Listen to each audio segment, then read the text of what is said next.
ಕೇತು ಕಸ್ತೂರಿ ಕುಲ ತಿಲಕ ಗಂಡರ ಗಂಡ ರಣ ಪ್ರಚಂಡ ಶ್ರೀ ಶ್ರೀ ಶ್ರೀ ಮದಕರಿ ನಾಯಕರು ಬರುತ್ತಿದ್ದಾರೆ.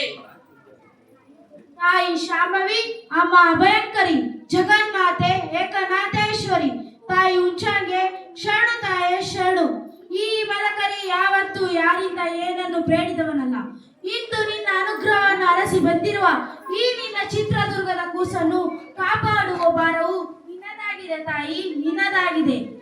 ನ್ಯಾಯ, ನೀತಿ, ಸದ್ಧರ್ಮ, ಶೌರ್ಯ ಪರಾಕ್ರಮಗಳ ಗಂಡು ಮೆಟ್ಟಿದ ನಾಡೆಂತೆ ಈ ಚಿತ್ರದುರ್ಗವು ಲೋಕ ಪ್ರಸಿದ್ಧಿ ಧರ್ಮಕ್ಕೆ ತಲೆ ಬಾಗುವ ನಮ್ಮ ತಲೆಯನ್ನು ಕಾಯೋಣೆ ಇಂದು ನಿನ್ನದಾಗಿದೆ. ನವಾಬ ಹೈದರ್ ಅಲಿ ಖಾನನ ದಂಡು ಬೀಡು ಬಿಟ್ಟಿದೆ. ನಿನ್ನೆ ನಡೆದ ಯುದ್ಧದಲ್ಲಿ ರಣದುರ್ಗೆಯಂತೆ ಹೋರಾಡಿದ ಓಬವ ತೋರಿದ ದಿಟ್ಟ ಸಾಹಸದಿಂದ ದುರ್ಗ ಜಯಗಳಿಸಿದೆ. ಮುಂದೆ ನಡೆಯಲಿರುವುದೇ ಮಹಾಯುದ್ಧ.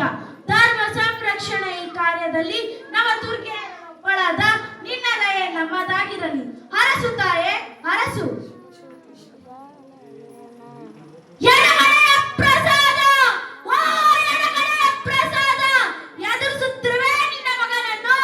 ಈ ಮದಕರಿ ನಾಯಕ ಶೌರ್ಯ ಪರಾಕ್ರಮದ ಬಗ್ಗೆ ನಿನಗೆ ಅಪನಂಬಿಕೆಯೇ?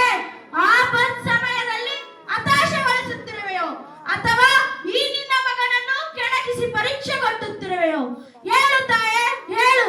ಮದಿಸಿದ ಆನೆಯ ಮದವಡಿಗಿಸಿ ಮದಕರಿ ಎಂಬ ಖ್ಯಾತ್ಯವನ್ನು ತನ್ನವರಿಗಾಗಿ ಬಿಟ್ಟು ಹೋದ ಚಿತ್ರನಾಯಕ, ನಮ್ಮ ವಂಶದ ಮೂಲಕಾರಕ, ಶತ್ರುಗಳ ಪಾಳ್ಯಕ್ಕೆ ನುಗ್ಗಿ ಅರಸನ ಪಟ್ಟಣದ ಕುದುರೆಯನ್ನೇ ಆಡಿಸಿಕೊಂಡು ಬಂದ ಹರಿ ಭಯಂಕರ ಕಾಮಕ್ಕೆ ಮಾಟ್ಗಾಯಿ ತಿಮ್ಮಣ್ಣ, ನಮ್ಮ ವಂಶದ ದೊಡ್ಡಣ್ಣ.